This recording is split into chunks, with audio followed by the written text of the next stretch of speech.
Muy buenas tardes y bienvenidos a Genes, Sociedad y Futuro, su podcast de confianza. El día de hoy les venimos a presentar sobre un dilema muy interesante: el impacto social e implicaciones éticas de las ciencias ómicas. Pero para esto no estamos solos. Vamos a tener a 4 personas más que representan distintas perspectivas, dudas e información con relación a este tema.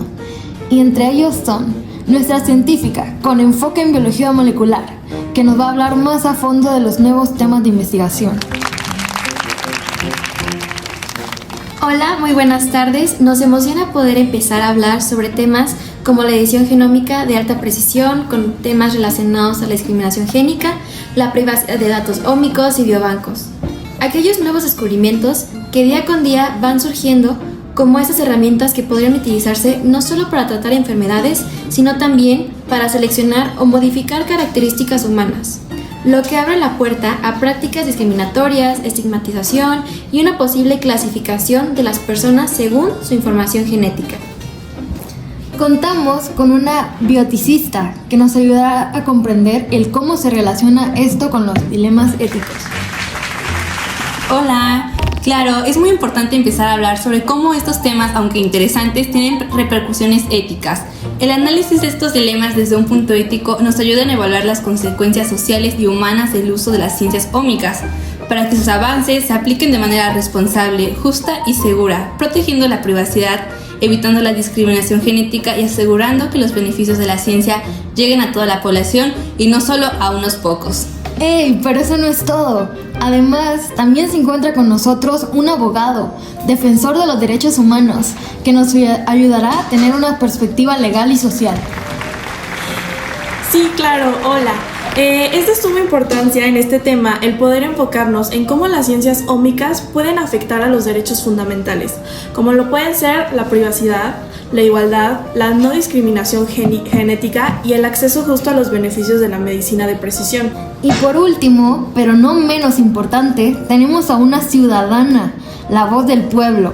Nos podrá ayudar a darnos una idea de cómo piensa actualmente la población, qué información conocen, datos, mitos y entre otros pensamientos que no siempre son reales, o la mayoría de veces salen totalmente sacados de contexto. Hola, como ya lo mencionaste, es muy importante entender cómo le está llegando esa información a la población.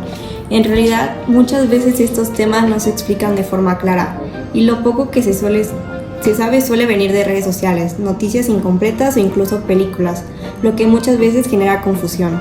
Además, no toda la población tiene el mismo acceso a estos avances ni a la información, lo que hace que muchos queden fuera de la conversación. Entonces, más que solo hablar de ciencia, también estamos hablando de desigualdad en el conocimiento y en las oportunidades.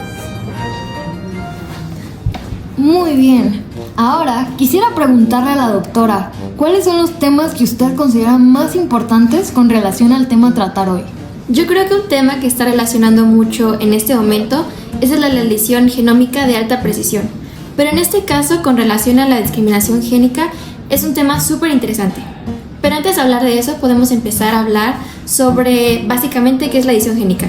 Es, como su nombre lo dice, un conjunto de tecnologías que pueden brindar al científico la capacidad de poder alterar y modificar el ADN. Se empezó a hablar de esta tecnología más o menos en los años 70, cuando científicos como Stanley Cohen y Herbert Boyer descubrieron cómo cortar el ADN gracias al uso de enzimas de restricción. Las endonucleasas o proteínas bacterianas actúan como un tipo de tijeras moleculares que ayudan a cortar el ADN en secuencias de nucleótidos específicos. Dichos científicos lograron insertar el ADN humano en ADN bacteriano, dando lugar a lo que conocemos ahorita como ADN recombinante. Fue algo nuevo para la época y revolucionario, por supuesto. Se logró abrir una puerta a un mundo del cual no conocíamos. CRISPR permitió que la ciencia pasara de solamente leer el ADN a poder modificarlo de una forma más dirigida. En medicina, por su parte, abrió la posibilidad de corregir mutaciones que causan enfermedades hereditarias, como lo puede ser la anemia falciforme, la fibrosis quística y algunas distrofias musculares. En investigación, revolucionó el estudio de enfermedades, porque permite apagar genes y poder activarlos, además de que podemos observar qué función cumplen en el cuerpo. Esto se usa como una herramienta de diagnóstico rápido entre muchísimas otras funciones. Sin embargo, pues también considero que es uno de los temas más controversiales sobre la edición génica, ya que, por ejemplo, en embriones humanos aquí se modifican, ya que no solo se corrigen las enfermedades hereditarias, sino que también pues se modifican las características de la persona, donde se prefieren cierto grupo pues de características físicas, donde se desechan unas y se prefieren otras. Esto es a lo que muchas personas llaman discriminación génica. Sí, claro. Justamente es de suma importancia tocar estos temas, sumamente interesantes, pero a la vez podemos analizar cómo repercuten en nosotros como sociedad. Dicho esto, me gustaría preguntarle a la bioticista, ¿qué es lo que usted opina? O sea, ¿qué postura o debates tiene sobre estos temas en particular? Bueno, justamente ahí es donde aparece uno de los dilemas más importantes. ¿Hasta qué punto es ético intervenir en la información genética si eso puede generar nuevas formas de desigualdad? No solo hablamos de curar enfermedades, lo cual me parece que es una muy buena técnica, sino que de la posibilidad de optimizar características humanas, lo que podría derivar en una sociedad donde el valor de las personas esté influido por su genética. Desde el punto de la bioética, esto es especialmente preocupante porque puede llevar a una visión reduccionista del ser humano, donde piensa que todo depende del ADN. Entonces empezamos a ignorar factores sociales, ambientales que también influyen en quiénes somos, además del llamado mejoramiento humano. Plantea riesgos como la estigmatización y la discriminación, reforzando la idea de que existen vidas más valiosas que otras. Y no solo eso, también existe el riesgo de aumentar las desigualdades sociales, ya que estas tecnologías probablemente no serán accesibles para todos, será una herramienta sumamente costosa, lo que podría generar una brecha entre quienes van a poder modificar su genética y quienes no, creando nuevas formas de exclusión. Lo que acabas de mencionar es clave, porque deja claro que este tema no solo es científico, sino profundamente social. Estamos hablando de decisiones que podrían influir en la forma en la que entendemos la igualdad, el valor de las personas e incluso las oportunidades dentro de la sociedad. Por eso, me gustaría ahora escuchar la perspectiva de los derechos humanos. ¿Cómo se puede proteger a las personas frente a estos posibles escenarios de discriminación genética? Exactamente. Desde una perspectiva un poco más jurídica, el mejoramiento humano no solo es un dilema moral, es una amenaza potencial al artículo 1 de la Declaración Universal de los Derechos Humanos. Todos nacemos iguales en dignidad y derechos. Esto entra en un terreno un poco peligroso, ya que si permitimos que el acceso a la edición genómica de alta precisión dependa del poder adquisitivo, estaríamos técnicamente codificando la desigualdad en nuestra propia biología. Estaríamos creando literalmente una clase genética superior, entre comillas, y creo que la historia nos ha demostrado que eso es un terreno peligroso. Esto viola el derecho al progreso científico compartido. El acceso a todas estas tecnologías debe ser equitativo. De lo contrario, la justicia social se convierte en una utopía. No podemos permitir que el genoma se convierta en una nueva forma de propiedad privada o en un requisito para pertenecer a la normalidad social. Muchas gracias por tu aportación, porque de nuevo deja claro que estos avances no solo tienen implicaciones científicas, sino también tienen consecuencias reales en la vida de las personas. Y justamente, esto nos lleva a un punto muy importante, el riesgo de que la información genética pueda utilizarse para tomar decisiones que afecten oportunidades, como el acceso a un empleo o a servicios de salud.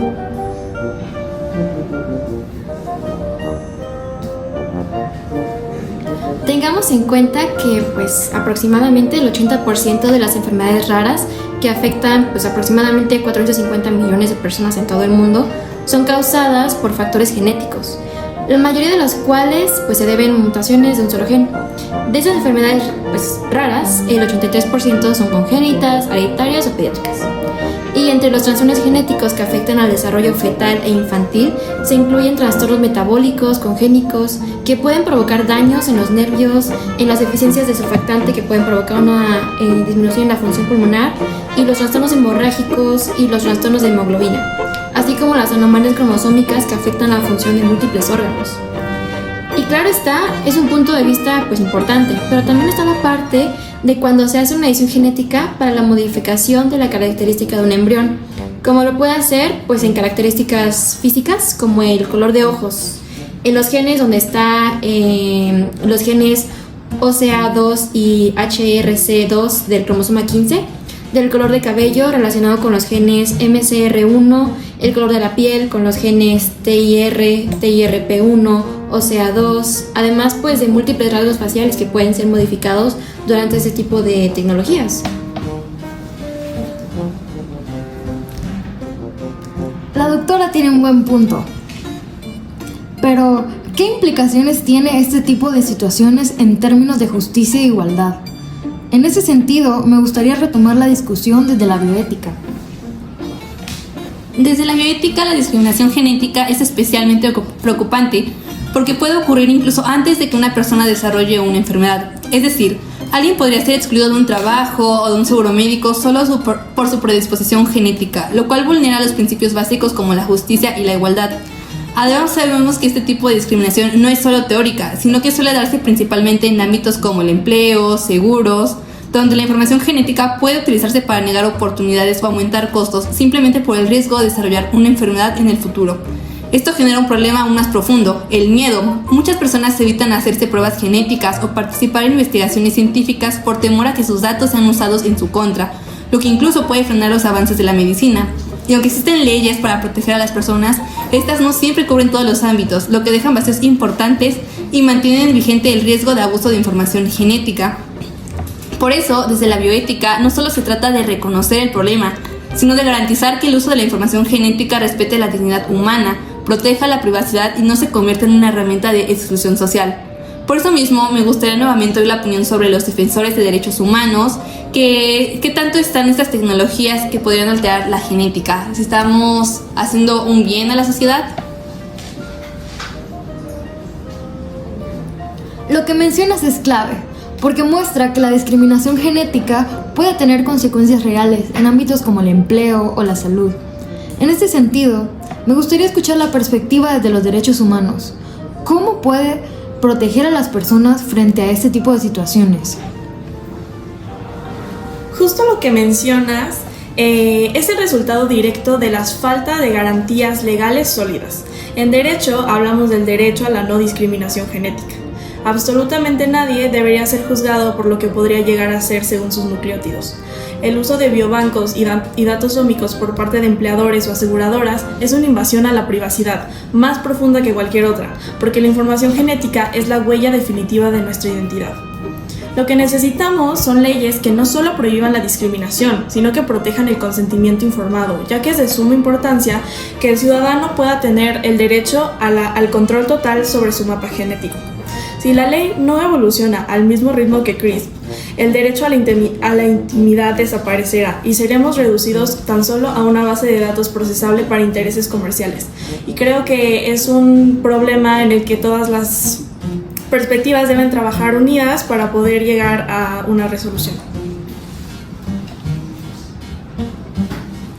Justamente, además de que CRISPR no es la única tecnología de edición de genes, de hecho existen muchísimas otras. Podemos encontrar algunas desde muchísimo antes de esta, como lo fueron TALENs y las nucleasas de dedos de zinc. Estas dos fueron pues de las primeras herramientas que permitieron el poder cortar y modificar el ADN en un sitio específico. Funcionan como tijeras, ya que diseñan proteínas que reconocen una región exacta del genoma y cuando se unen activan un corte.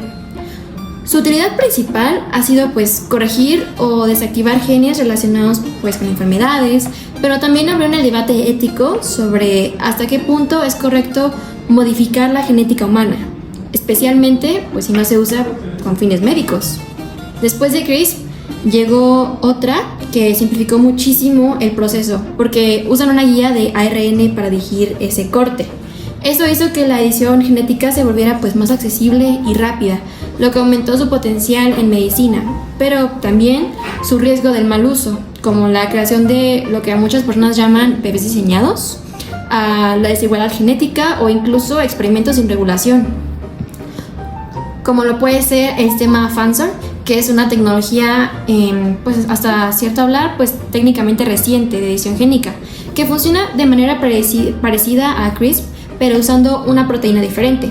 Los sistemas FANSOR son una alternativa que también usan una guía para localizar el ADN y pues poder cortarlo, pero con proteínas más pequeñas. Esto podría facilitar su uso en terapias humanas, ya que sería más fácil poder introducirlos en una célula. Una vez que esta tecnología pues corta el ADN, la célula activa mecanismos de reparación y ahí es donde se puede generar pues estos cambios genéticos. Éticamente representaría lo mismo, una herramienta pues con enorme potencial para poder curar enfermedades genéticas, que pues sería una ayuda gigante pues para la sociedad, para muchísimas personas, pero también existen límites claros para evitar su uso injusto y peligroso incluso en algunas situaciones. Me parece un punto realmente importante, ya que toca otro de los temas que quiero hablar, algo que es muy crítico e importante, que es la equidad.